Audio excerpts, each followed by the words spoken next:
I recently got asked a very simple question. In what order do unit death passives take place?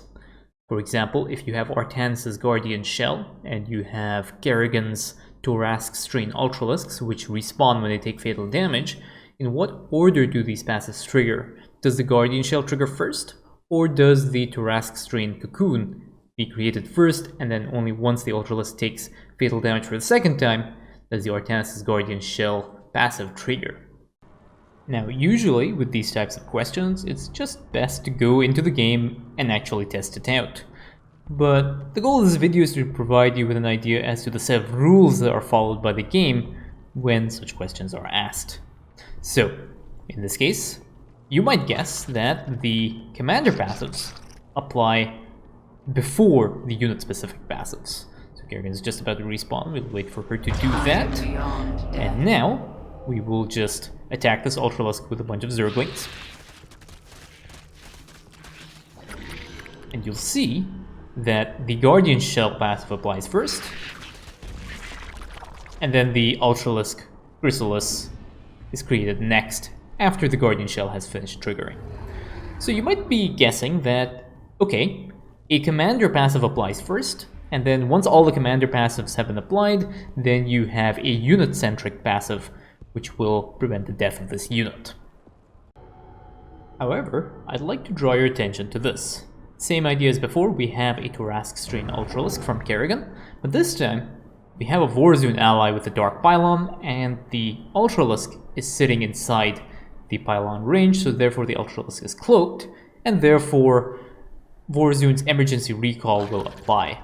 Again, same idea, we're going to take these Zerglings and we're going to attack the Ultralisk. And you'll notice that the Ultralisk respawns first, and then if we attack it again, the Ultralisk will be emergency recalled to the primary structure.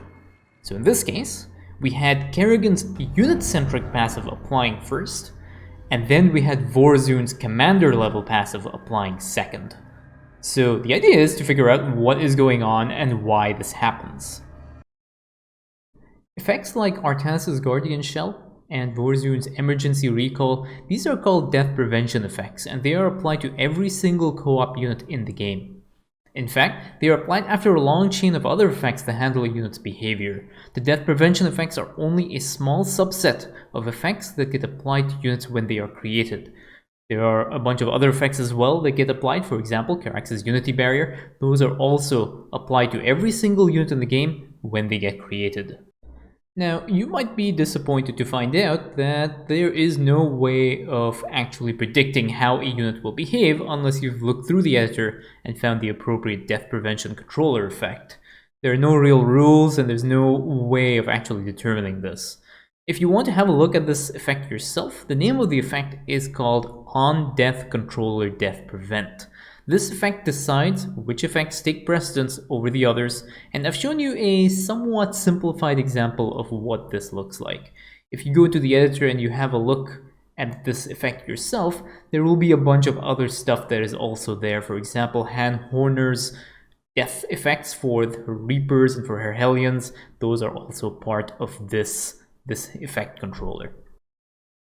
So just a small side note here. We will be ignoring Alarak's Death Prevent effect when we are looking at this, because Alarak's Death Prevention is a little bit different.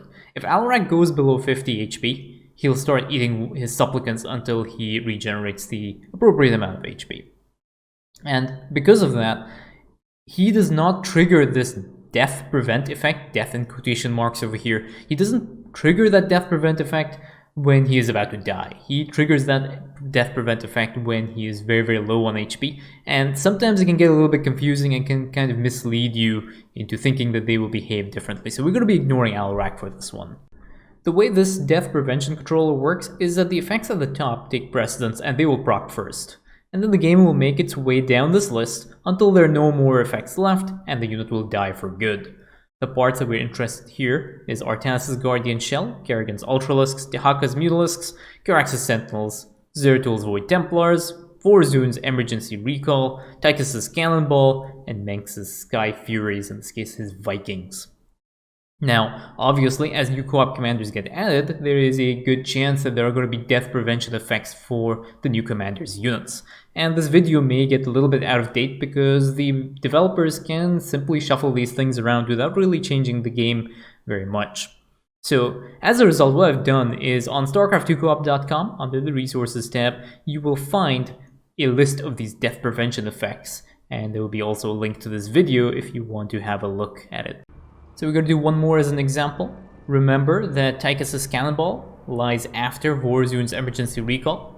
Therefore, the Emergency Recall should trigger first, and Cannonball should be recalled back to the Command Center first, and then he will trigger his emergency system. So we can see that right now. Tychus will attack Cannonball, and Cannonball will be sent back to the Command Center. And now he moves back over here, and can attack again. This will cause him to trigger his emergency response systems or critical response systems. So unfortunately, a simple question with a not so simple answer. The answer is to check the death prevention effects and see what the order the passives are. I'll put up a list on StarCraft2coop.com and keep that page up to date as well as new co-op commanders are released. At least now you know what order these death prevention effects take place.